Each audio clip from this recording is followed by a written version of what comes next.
Денес зборувавме за многу важни работи, како што кажав, работи кои што самиот Господ ги напишал со својот прст.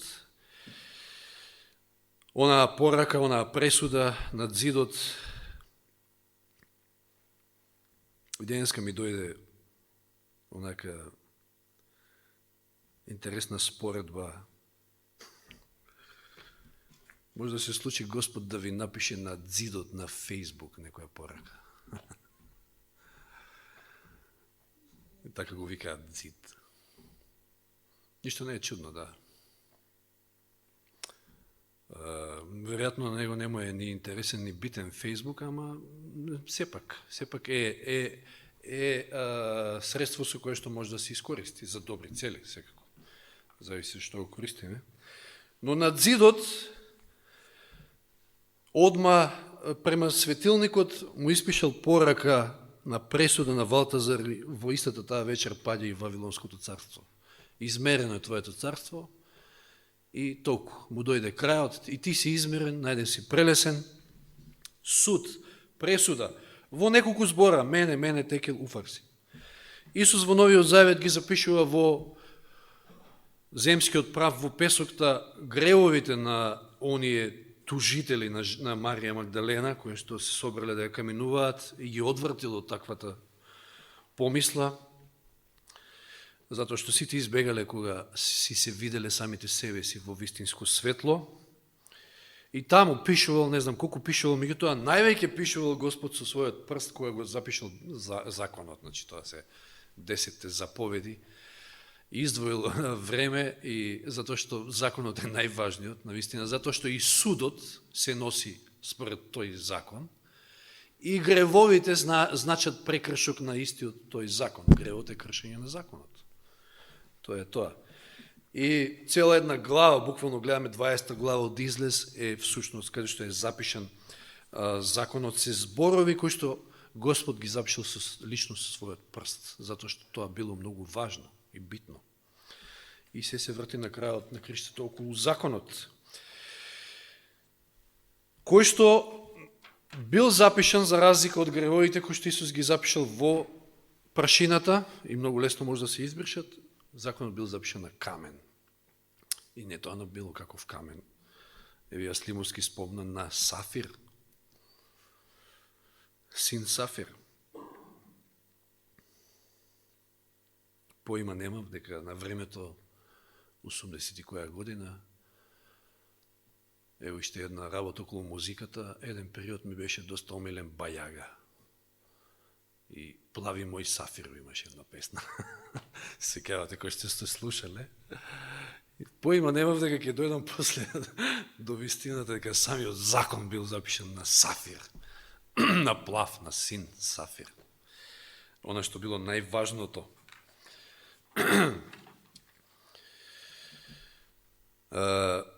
И што видовме?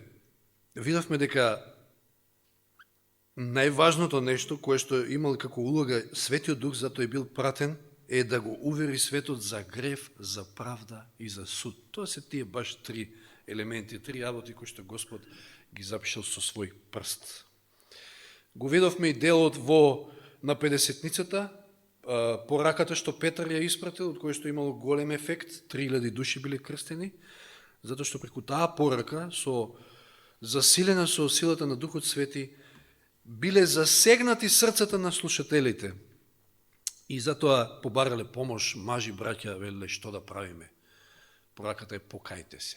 Секој што е првиот чекор за да човек дојде кај Господа, да се покае. А за да се покае треба да биде засегнат токму од вистинското сваќање на законот, величината на гревот, грешноста да ја препознае во онаа величина, како што минатиот пат зборувавме за Марија Магдалена, и таа нејзина огромна љубов што ја покажала токму поради тоа што сватила дека е голема грешница.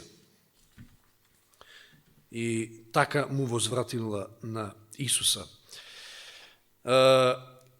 И клучниот момент кој што сакавме да го истакнеме и врз кој што ќе продолжиме вечерва е каде ќе биде запишано нашето име. Значи, добро е да гревовите не бидат запишани таму во прашината земска, но прочитавме и стих во Еремија 17:13, кој што велеше дека оние кои што го оставаат Господа, кои што се одметнуваат од Господа, ќе бидат запишани во прав. Нивните имиња ќе бидат запишани во прав. И клучното прашање на кое што одговараме е каде ќе бидат запишани нашите имиња? Дали на камен или во песок? Затоа што, како што нагласивме,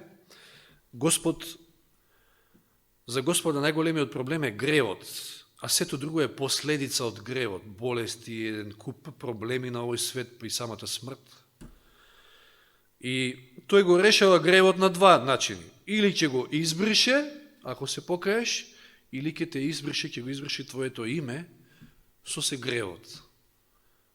Нешто што тој не го сака, секако. Затоа е битно каде да запише на нашето име.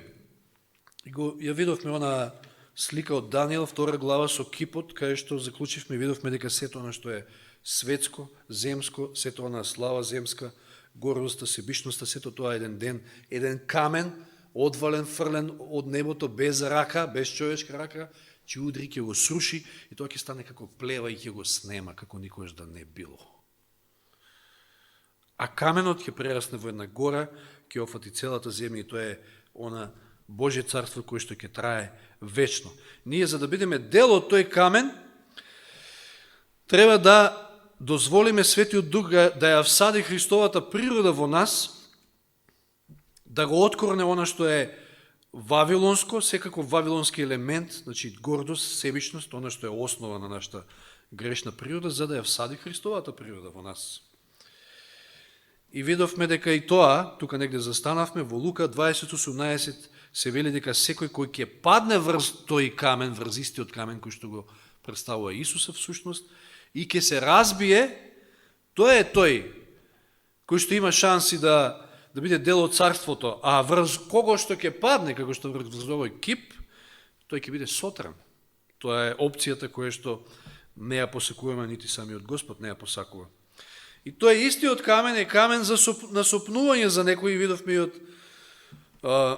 утринските стихови, предходните пред се, од минатата сабота, колку Исус бил отфрлан всушност. Токму затоа што бил камен на сопнување и на соблазна. И читаме сега во Римјаните 9 глава 30 до 33. Римјаните 9, 30 до 33.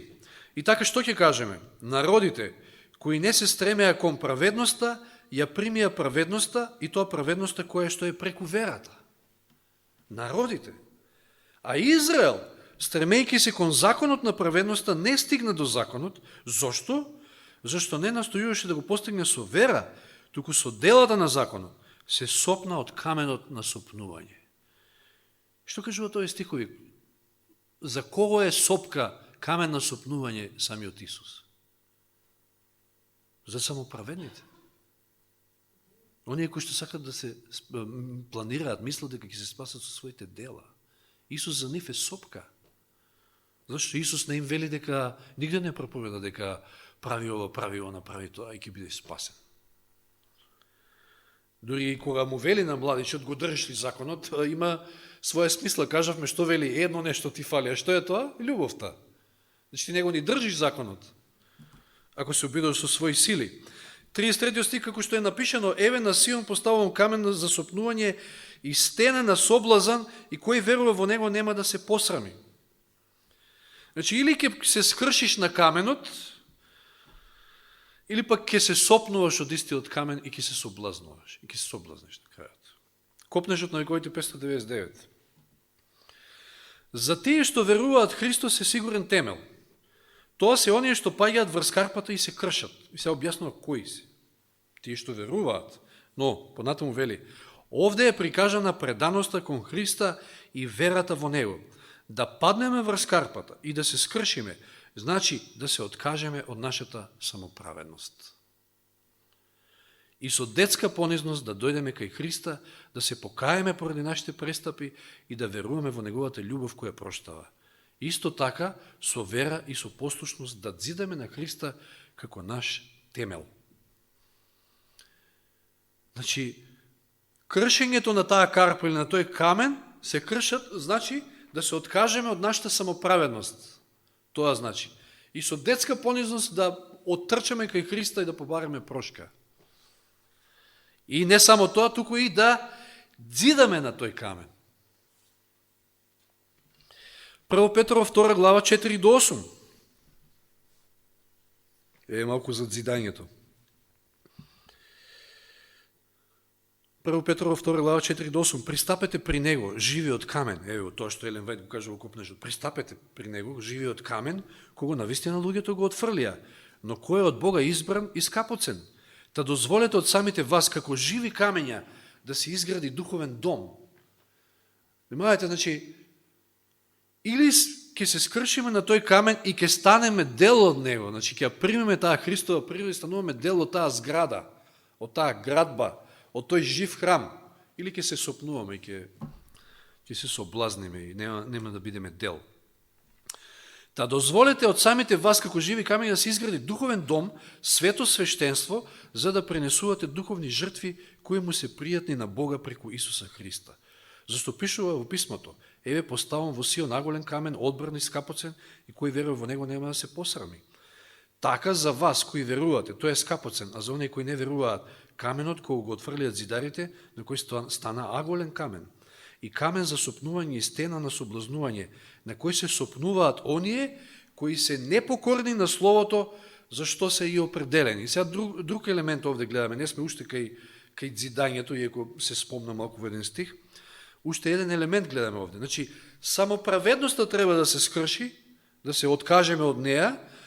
Второ, оние што се соблазнуваат се всушност оние кои што се непокорни на Словото. И сега доаѓаме до онаа парабола, односно до моментот како Исус ја завршува својата проповед на гората на блаженствата во Матеј 7 глава од 24-27, која вели: секој што ги слуша овие зборови, значи сето ова, цела оваа проповед што ја кажав, од 5 Матеј до 7, 5, 6, 7, 3 глави, она перфектна проповед што се опфаќа буквално, сите што ги слушаат овие мои зборови ги исполнува и ги исполнуваат, односно оној кој што ги слуша овие мои зборови ги исполнува, ќе го споредам јас со благоразумен човек, мудар човек, кој изградил својата куќа на камен. Значи тој е оној кој што му е покорен на Словото. Покорен значи го слушаш, ама и го извршуваш. Не си само слушател. Внимавајте во параболата за сејачот, тие го слушаат Словото, ама како се одзвиваат на тоа, како го прифаќаат. И заврна порен дошна, дојде реки и така натаму се случува 300 чуда, но куќата остана, не се разурна, затоа што е изградена на камен. А оној века кој што ги слуша овие мои зборови, не ги исполнува, ќе биде спореден со безумен човек кој изгради својата куќа на песок. И се врти околу тоа, дали на камен или на песок. И заврна порен дошна, дојде реки и отиде и куќа и се. Паѓањето вели беше големо, страшно.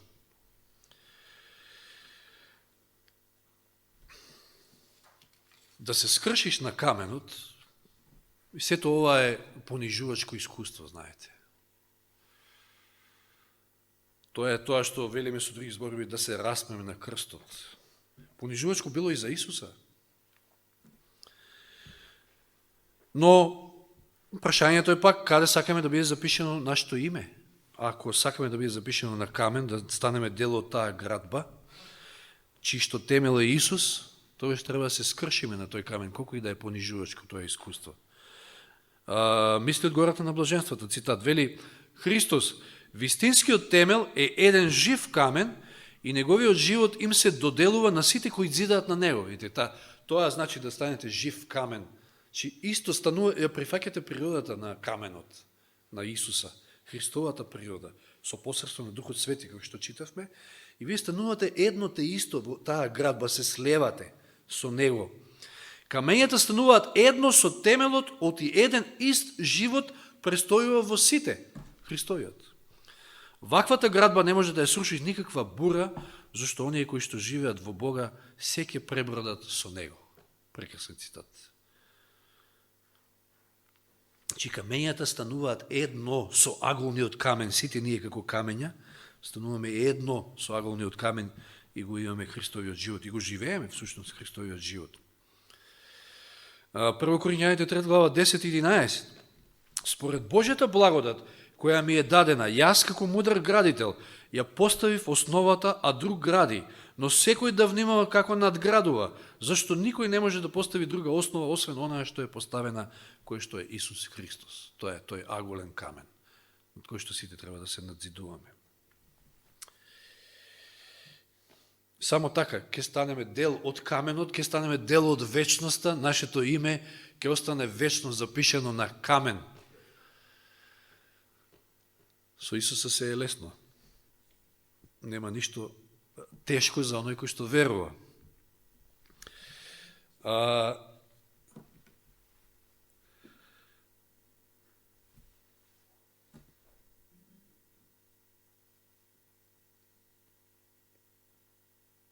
Само кршејќи се на каменот можеме да успееме. Значи, ако се скрши таа наша самоправедност, нашата себишност, нашата гордост, ако умре нашата стара природа, затоа што ние по природа сите сме, знаете, оние зверови што ги има во Откровение, па и во Данијел, споредбата со зверовите. Она иста слика од 2 глава Данијел, па ја имаме, нели, во која глава беше? 7 ли беше? Кај што се зверките. И сите ние имаме нешто зверско во нас, мислам, она наша природа. И некој е лав, некој е мечка, некој е леопард, не знам. Треба да ја победиме таа наша природа. Рим, всушност, нели, Рим кој што е сублимат од сите тие зверки, во Откровение 13 глава читаме, всушност е олицетворение на она што е човекот по природа. Сите ние по природа сме такви. Сакаме власт, може би доминација, слава, себишни, горди и така натаму. Сето тоа треба да се скрши на тој камен, за да станеме дел потоа од таа градба и да останат нашите имиња запишено вечно. И еве со Псалм 1 ќе завршиме. Исто и тој ја кажува истата вистина. Кој е оној кој што е постојан и ќе остане вечен, а кој е оној кој што ќе го оддува ветрот, како плева ќе го снема. Блажен е човекот кој не оди по советот на нечестните и не стои на патот на грешниците и не седи во седиштето на подсмевачите. Туку волјата му е во Господовиот закон. И за неговиот закон размислува дење и ноќе. Она што Господ го запишал со својот прст. Најважното. Нешто што гјаволот не може да спие, да не чепне и доста расчепкал во законот веќе. Брише, менува, што ќе му дојде на памет? Значи, само да чепне таму каде што не смее, затоа што знае колку е битен законот. Ако не беше битен, ако не беше важен, Господ немаше да одвои време да го напише со својот прст. Значи, волјата му е во Господовиот закон и за неговиот закон размислува ден и ноќе, односно со други зборови, како Господе да го живеам животот по Твоја волја, како да ја творам Твојата волја, како Тебе да Ти угодам. Тоа му е битно на праведникот. Тој е како дрво, значи тој таквиот е како дрво засајано покрај водни потоци, што донесува плод во свое време, неговите лисија никогаш не венеат. Се што прави во се успева, тој е вечен. Ни прикажува вечноста всушност преку ова. Никогаш не венее. Дрво кој што никогаш не венее. Но нечестни се не се такви, 4 стих. Тие си како плева што ветрот ја разнесува. Алудира повторно ова овој стих на Данијел 2 глава. На целиот оној кип кој што ќе се раскрши, ќе се здроби, ќе стане како плева. Нечестните, царствата на овој век, на овој свет. Значи, тие се како плева што ветрот ја разнесува, затоа нечестните нема се одржат на суд, ниту грешниците во собранието на праведните, зашто Господ го знае патот на праведните, а патот на нечестните ќе пропадне. Ќе пропаднат и ќе ги нема оние чие имења ќе бидат запишани во прав, како што читавме во Еремија 17:13. А ќе останат оние чии што имења ќе останат запишани на камен, кои ќе станат едно со Христа и неговата природа и на тој начин ќе бидат дел од Неговото царство. Нека Господ ни помогне да сите ние бидеме дел од тоа царство. Амин.